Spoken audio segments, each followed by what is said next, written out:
Oh my goodness, it is so weird to be doing a YouTube video again, but here we are, and I don't really know how to begin again, but I guess to start things off it would be good to do a little mini bookshelf tour.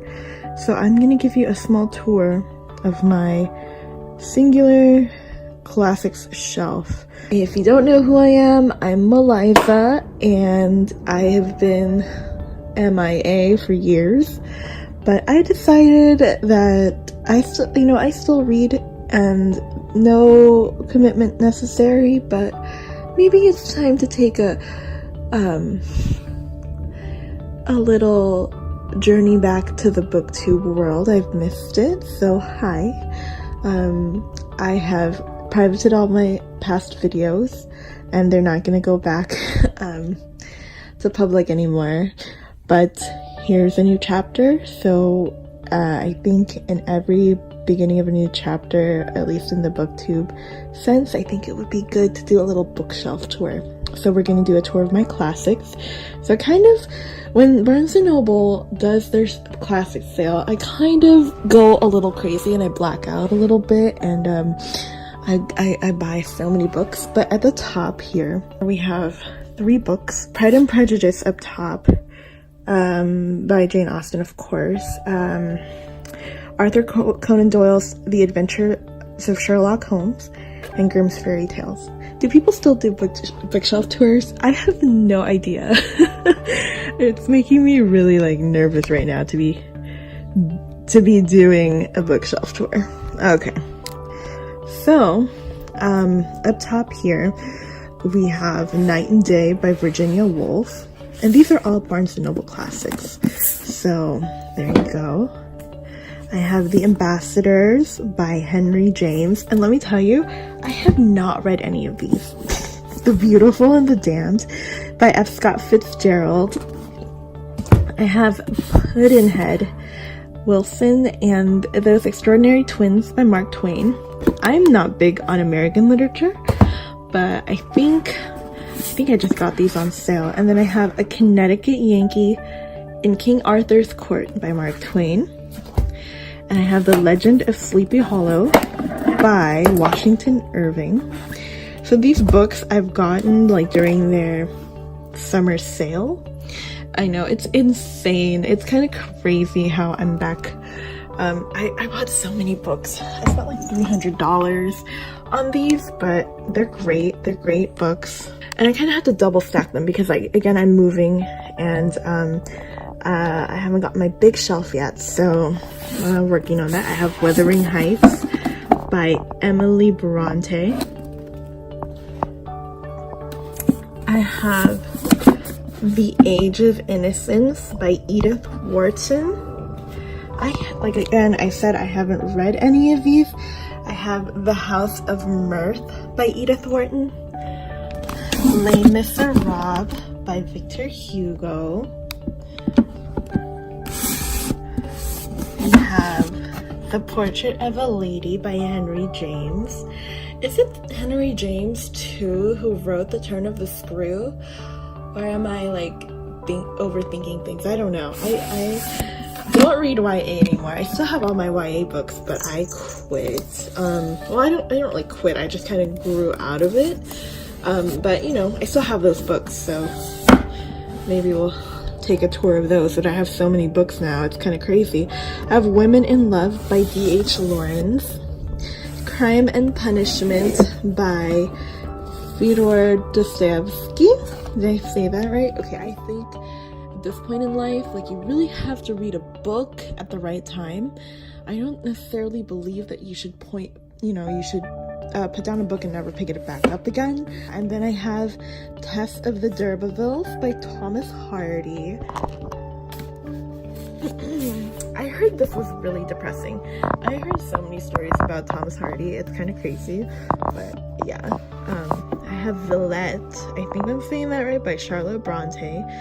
I have not read anything by the Bronte sisters. Yeah, I'm kind of a failed English major. No, I'm just kidding. But yeah, I graduated college with a degree in literature, and so it's kind of weird how I don't haven't read the Brontes. I have The Awakening and selected short stories by Kate. Okay, so moving on to the next shelf. So there's really no particular order in my classics because I'm kind of just making them fit as they can. So, I mean, I think it's safe to say that I do collect Barnes & Noble classics. I love them. I think they look really nice on the shelf. So here is also The Strange Case of Dr. Jekyll and Mr. Hyde by Robert Louis Stevenson. Oh my gosh. Can't talk. I'm not used to this whole camera thing again. It's kind of crazy. I have Siddhartha by Hermann Hesse. So I love Hermann Hesse. I've read his book. Excuse my double jointed finger, by the way. I read his book Demian, and it is so good. It's so good. I think if you really enjoy philosophical ideas, and it's kind of a little weird and I don't know, a little unnerving. And if you really like stories like that, you should really check out Demian. It's kind of weird, but it's really good at the same time. I have The Metamorphosis and Other Stories by Franz Kafka, which is so, oh gosh, I think it was one of the weirdest things I've ever read. And then I have Lady Chatterley's Lover by D.H. Lawrence. I love this cover. And then I have Madame Bovary by Gustave Flaubert. I want to read this. I heard that that Flaubert is one of those writers who's really precise with his words. And I really like that. Because right now I'm reading Hemingway and A Farewell to Arms. And I'm also going to start Marius the Epicurean by Walter Pater. I have A Room with a View by E.M. Forster. I started this book and I couldn't get into it. I just couldn't really, I couldn't tell you what was going on. So yeah. And then I have Thus Spoke Zarathustra by Nietzsche. I heard that you shouldn't start with this book when you're starting Nietzsche, and you should start with the Antichrist. But I picked this up anyway. I mean, we'll see how it goes. I have Far From the Madding Crowd by Thomas Hardy. Oh my gosh. I love the movie. I know, like, oh my gosh, it's so embarrassing, like, talking about the movie versus the book, but come on. I haven't read this either. I haven't read all of these any of these books really. I've read like 3 and they're on the bottom shelf, so I'll show you. I have I cannot speak French, so Les Liaisons Dangereuses. Sorry, butcher that so much. So this is by Pierre Stelaglos. Oh my gosh. You can make fun of me in the comments.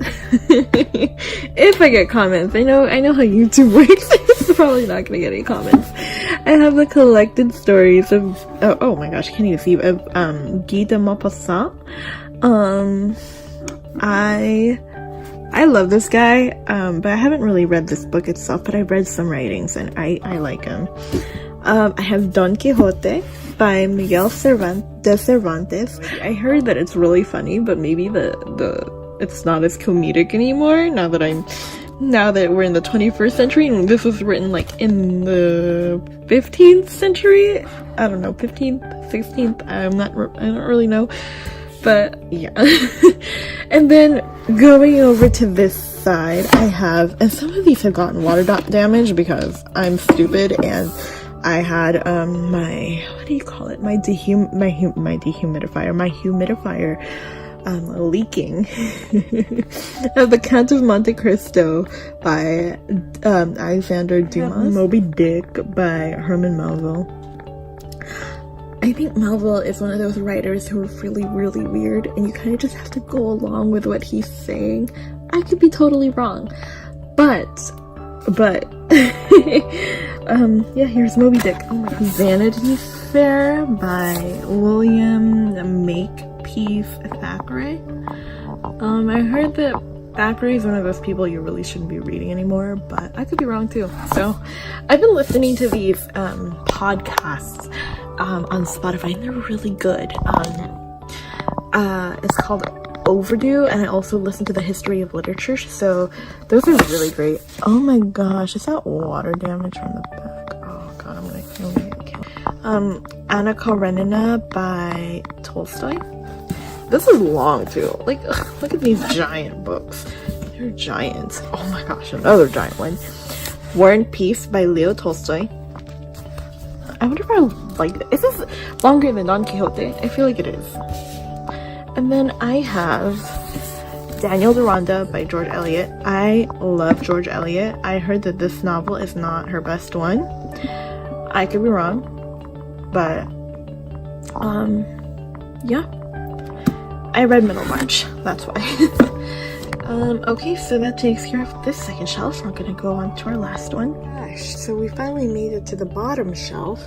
And so this shelf kind of has some books that I've read, not a lot, but you know. I have The Scarlet Pimpernel by Baroness Orezi. I love this cover, by the way. That's why I picked it up, but I got it for $3.50. I got this book for $1. It's The Good Soldier by Ford Maddox Ford. I'm not huge on army stories or war stories or soldier stories. Oh my gosh. But I heard really good things about this. And here we have another Thomas Hardy novel. And then I have one book.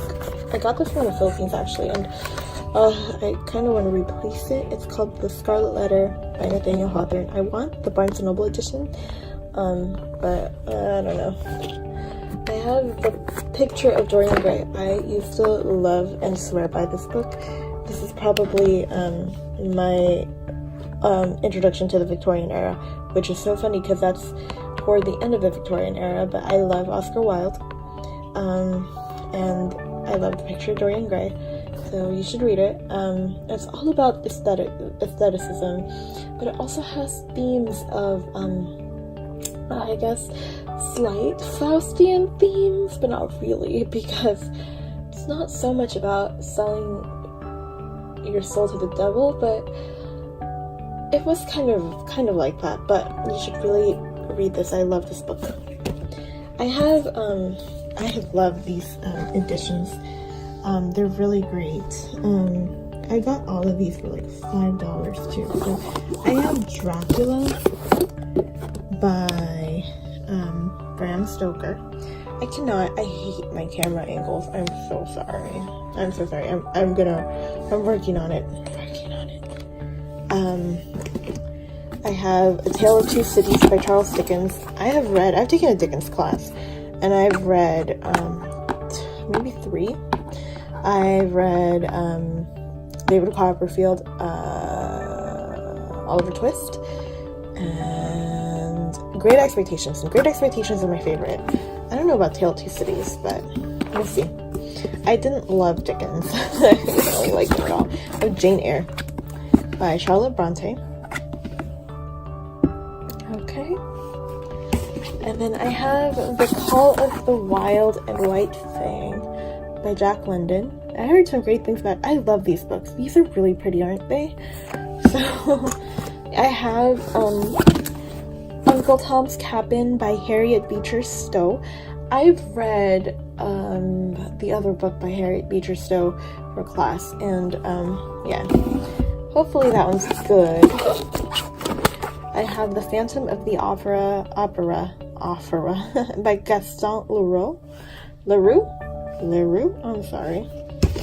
And then, like, going on to this bottom shelf, you guys, it's like filled to the brim. This shelf can't handle anymore. I have Dead Souls by Nikolai Gogol. I've never heard of this guy before, but I like the cover, and I heard it's funny, but I don't know about that. I think I don't find a lot of things funny. I have Tom Jones by Henry Fielding. I don't even know. I mean, that's like 17th century right there. And then I have, oh my gosh, I'm sorry, Lost Illusions by Honoré de Balzac. Yeah, I don't know, you guys. I have Arabian Nights Arabian Nights. That's a pretty cover, isn't it? I don't know when I'll get to these books. I have The Woman in White. That sounds so scary. It sounds like a ghost story, but I know it isn't. It's by Wilkie Collins. Oh, and I also have, oh, I forgot to show that I have the Communist Manifesto. So, I have The Jungle by Upton Sinclair. I've read, oh my god, here we go. I've read parts of this, and, I don't know, it's kind of gross. So I'm gonna move you closer to the books that I've read. Cool. I have read this beautiful book, oh my gosh, of Human Bondage by Somerset Maugham. Oh my god, I loved this book. I feel like the ending was just, oh, the ending was something else, you know. It's like I wasted 700 pages of reading this only to have an underwhelming ending, and that's the worst. I have Middlemarch by George Eliot, and these books are loved. Let me tell you, the thing that I love about only spending $5 per book is that I just go crazy on them. Like I really love them, and I write all over them, and that's great. And then I have Candide by Voltaire, and yeah, those are the only 3 books that I've read throughout the shelf. So I'm pretty hefty to be read pile. And then I also have books right here, but we're not gonna go through that right now. But there you go, that's my shelf. Thank you for watching, and I'll see you guys in another video, I guess. Bye.